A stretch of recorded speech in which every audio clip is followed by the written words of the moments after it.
नमस्कार साथियों, मैं हूं Pramod Kumar Kandwal intensive spiritual path से। क्या भगवान अनेक हैं या एक है या एक भी नहीं है? जिन सज्जनों को भगवान के बारे में बहुत कम समझ है या वे समझना नहीं चाहते, वे भगवान को 33 करोड़ देवी देवता में पूजते हैं।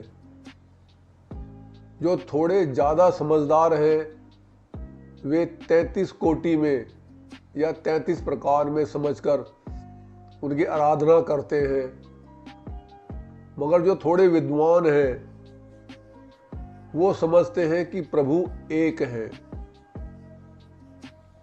ज़्यादातर उपासकों ने भगवान की वास्तविकता को ठीक से नहीं समझा है और यही कारण है कि वह भिन्न भिन्न भगवान की पूजा करते हैं।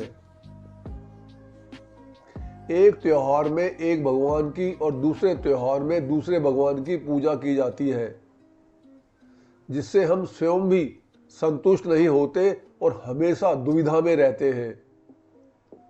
और ज़्यादातर हमारी प्रार्थना पूजा असफल ही रहती है।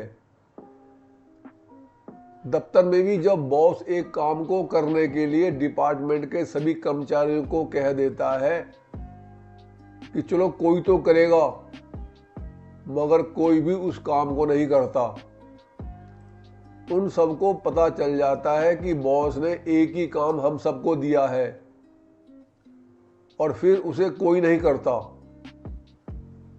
लेकिन अंत में परेशान होकर जब वह किसी एक कर्मचारी को बड़े प्यार और विश्वास से उस काम को करने के लिए कहता है, तो वह उसे अवश्य कर देता है,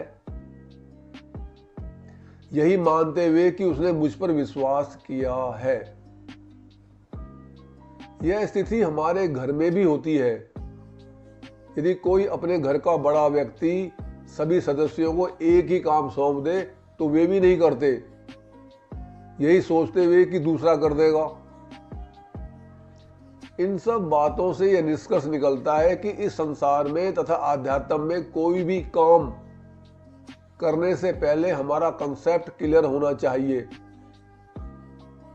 हमें विश्वास होना चाहिए कि हम जिसको कार्य करने के लिए कह रहे हैं, वो इसके लिए उचित, योग्य तथा सक्षम भी है कि नहीं। अब प्रश्न आता है कि क्या प्रभु 33 करोड़ हैं या 33 प्रकार के हैं या एक है या एक भी नहीं है? जब हम प्रभु, ईश्वर या भगवान कहते हैं, तो हम सबका तात्पर्य एक ही होता है कि वह सर्वशक्तिमान है, सर्वज्ञ है, सर्वव्यापी है, कोई भी उसके आसपास नहीं। तो जब हम इन शब्दों का प्रयोग करते हैं, तो इसका मतलब है कि वह कोई एक ही हो सकता है, बहुत सारे नहीं। सर्वशक्तिमान का अर्थ है कि दूसरा उसके बराबर नहीं। सर्वज्ञ का अर्थ है कि जितना वह जानता है उतना दूसरा नहीं जान सकता। तथा सर्वव्यापी का अर्थ है कि जब सब जगह वही व्याप्त है, तो दूसरा कैसे व्याप्त हो सकता है? संसार में भी एक बच्चे का एक ही पिता होता है, चाहे वो किसी भी प्राणी का बच्चा हो या किसी मनुष्य का बच्चा हो, और चाहे वो बच्चा किसी नगर वधू का ही क्यों ना हो, मगर उसका पिता एक ही होगा। ऐसा तो अवश्य होता है कि एक में अनेक होता है, जैसे कि एक पीपल के वृक्ष में हजारों पत्ते होते हैं, मगर पीपल का वृक्ष तो एक ही होता है। एक धरती में 7 महाद्वीप होते हैं, 7 महासागर होते हैं, 250 देश होते हैं, मगर पृथ्वी तो एक ही होती है। आसमान में खरबों खरब तारे होते हैं, मगर आसमान तो एक ही होता है। अब हमें यहाँ तक तो पता चल गया कि भगवान करोड़ों नहीं होते, बल्कि एक होते हैं। मगर अत्यंत विद्वान तथा गंभीर साधक यहां पर भी नहीं रुकते। वो आगे मनन करते हैं तथा विचार करते हैं कि क्या भगवान सचमुच में एक ही हैं और एक की यह संख्या अब भगवान का प्रतिनिधित्व कर रही है। क्या भगवान इस एक की संख्या में समा सकते हैं? और यदि समा सकते हैं तो फिर भगवान कहां बड़े हुए? संख्या एक की बड़ी हुई। तो फिर हमें भगवान की बजाय एक संख्या की पूजा करनी चाहिए, क्योंकि इस संख्या ने भगवान को बांधकर सीमित कर दिया है, भगवान का पूरा वर्णन कर दिया है, भगवान के रहस्य को उजागर कर दिया है।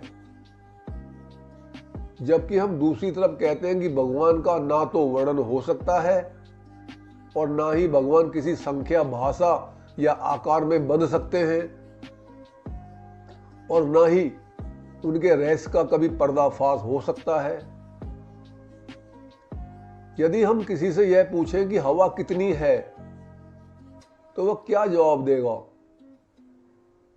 ज्यादा से ज्यादा यही कह सकता है कि हवा ठंडी है या गर्म है या तेज है या मध्यम चल रही है या पूर्वी हवा है, पश्चिम हवा है, मगर वह हवा की संख्या नहीं बता सकता।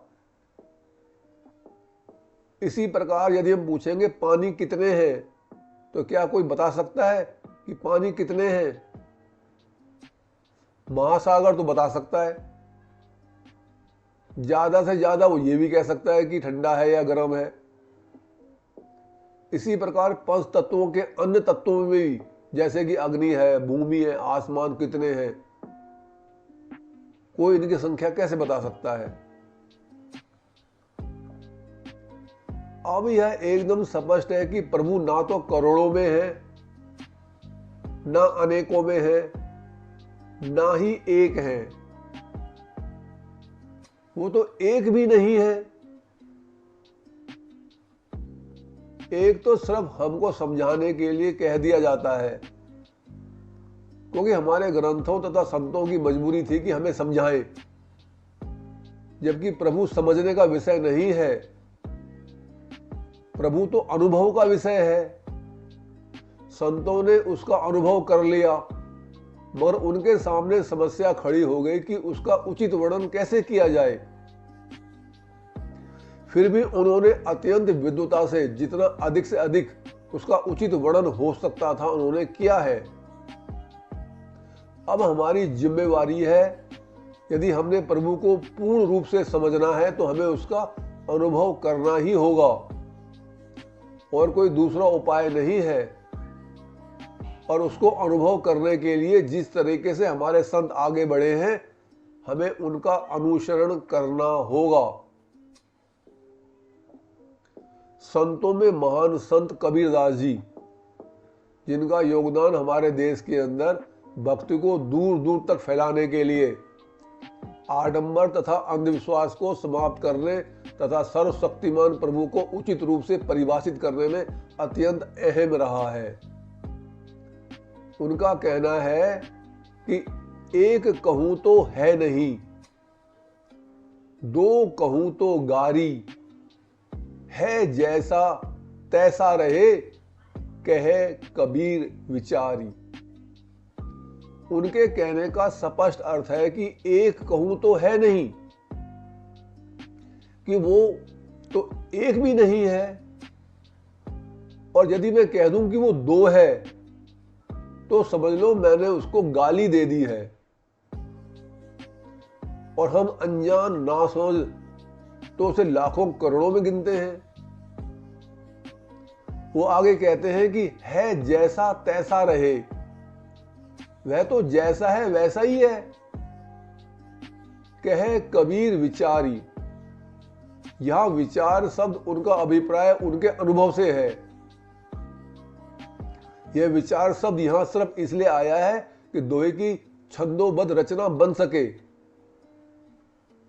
परमात्मा को विचार से भी प्रकट नहीं किया जा सकता, उसका अनुभव से बस थोड़ा सा इशारा किया जा सकता है। मगर कबीरदास जी इस बात को बताने में पूरी तरह से सफल रहे कि परमात्मा करोड़ों क्या, वो एक भी नहीं है। यदि हम संसार में भी किसी को गलत नाम से पुकारें तो असली व्यक्ति जवाब नहीं देगा, या हम किसी का फोन नंबर गलत डायल करें तो सही व्यक्ति के पास वो नहीं पहुंचेगा। अब यह बात स्पष्ट हो गई है कि जब भगवान एक भी नहीं है तो हम उसे लाखों करोड़ों रूप में पूजकर अपनी उपासना के ही टुकड़े करते हैं, जिससे हमारा तपोबल कम हो जाता है और हम फल से वंचित हो जाते हैं। जिस प्रकार हंसना, मुस्कुराना, रोना, दुखी होना या खांसना कोई भाषा नहीं है, बल्कि भाषा बोलने के लिए पहले उसे लिपिबद्ध किया जाता है, उसी प्रकार हमें सबसे पहले परमात्मा के वास्तविक स्वरूप को समझना चाहिए, ताकि हमारी उचित तथा सच्ची भक्ति प्रारंभ हो सके और हम मनोवांछित फल प्राप्त कर सके। ना हजारों परमात्मा है, ना ही है वो एक, संख्या से भी ऊपर है प्रभु का अधिशेष। यदि आपको संदेश ज्ञानवर्धक उपयोगी लगता है तो आप चैनल को सब्सक्राइब तथा वीडियो को लाइक शेयर भी कर सकते हैं, ताकि रिलीज होने वाली सही वीडियो का नोटिफिकेशन आपको मिलता रहे। गुरु बोल सबका कल्याण करे।